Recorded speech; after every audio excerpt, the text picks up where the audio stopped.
Hi guys! Ayan, meron na naman tayong panibagong bagyo. Bali halos 3 linggo nang dire-diretsong bagyo habagat ang nararanasan natin. Ayan yung aking tanim na okra, namumulaklak na. Buti nga hindi sila natutumba sa hangin. Kasi hindi na masyadong mahangin ngayon kumpara nung nakaraang nakaraang linggo nung nawala yung bagyong Maymay, habagat na malakas ang hangin na may mga 3 araw din na ganun. Buti hindi sila natumba. Ayan, ang daming bunga ng ating kalamansi. Ang pinag-aalala ko guys, kasi wala nang tigil yung ulan.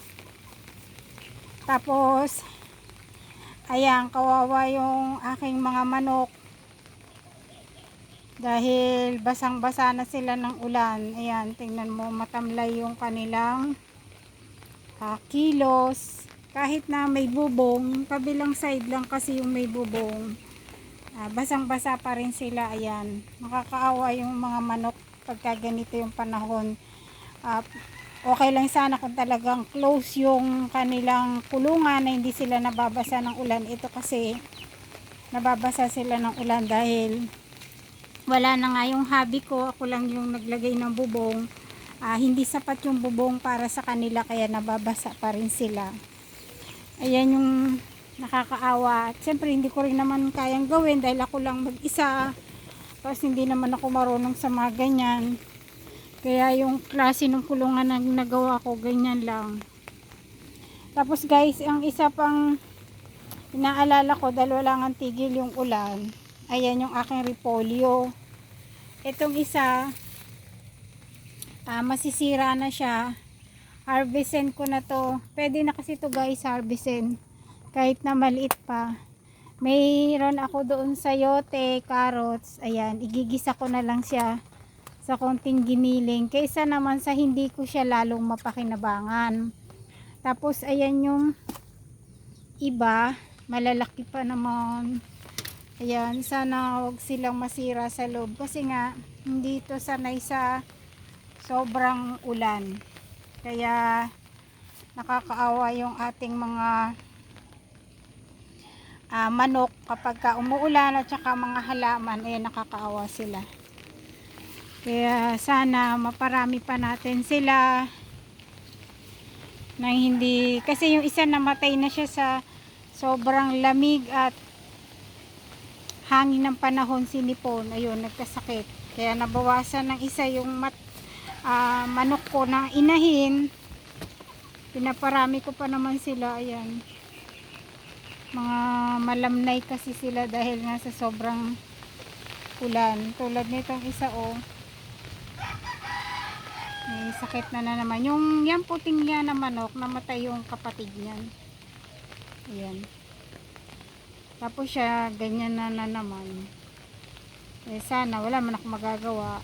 Pero yung inumin nila, nilagyan ko na ng vitamins para naman kahit papano may panlaban sila. May vitamins, tsaka yung para sa sipon, nilagyan ko para naman may panlaban sila. Kaya lang, sa sobrang lamig, diba, nandyan lang sila na nila yung hangin, ulan. Ayan, meron naman isang silungan doon, kaya lang syempre sila gala pa rin ng gala, kaya nababasa sila ng ulan. Ayan guys, medyo umaambon lang ngayon, hindi kagaya kanina na sobrang lakas. Ayun nga, meron akong isang puso ng saging na latundan, ay saba pala, saba. Ayun sana wag siyang bumaksak kasi napakataas ng puno na yan guys. Huwag sana siyang bumaksak kasi maganda pa naman yung saba na yan. Kung napanood nyo yung vlog ko nung una dyan, yung unang bunga niya, ang haba ng buwig. Nakapag benta ako doon, kumita ako ng 800 sa saba lang na yan. Kaya sana huwag siyang masira. Ayan, kagaya niyan, lakas na naman ang ulan. Ayan, ganito kasi sa lugar namin guys. Kaya kapag mahangin, talaga mararamdaman mo yung hangin dahil umiihip siya o sumisipol. Yun lang, ang kagandahan lang dito sa may lugar namin, malayo kami sa baha. Hindi kami binabaha dahil nga malayo kami. Hindi kagaya ng iba na ibang lugar na talagang lubog hanggang bahay nila, hanggang bubong, Nakakaawa. Dito naman sa lugar namin guys, awa ng Diyos, hindi naman siya ganun. Talagang kunin ko to guys, nagpansit ako kanina. Talagang mararanasan mo lang dito ay yung hangin at walang tigil na ulan at yung mapipinsala lang ay yung mga halaman na tanim. Pero baha o mga bahay na napinsala wala naman dito sa lugar namin. Ayan guys. Kaya ingat po tayong lahat, sunod-sunod ang bagyo. Sa bagay pag itong buwan naman talagang ayan yung dating ng bagyo sa atin. Kaya ingat tayong lahat. Thank you for watching guys. Bye.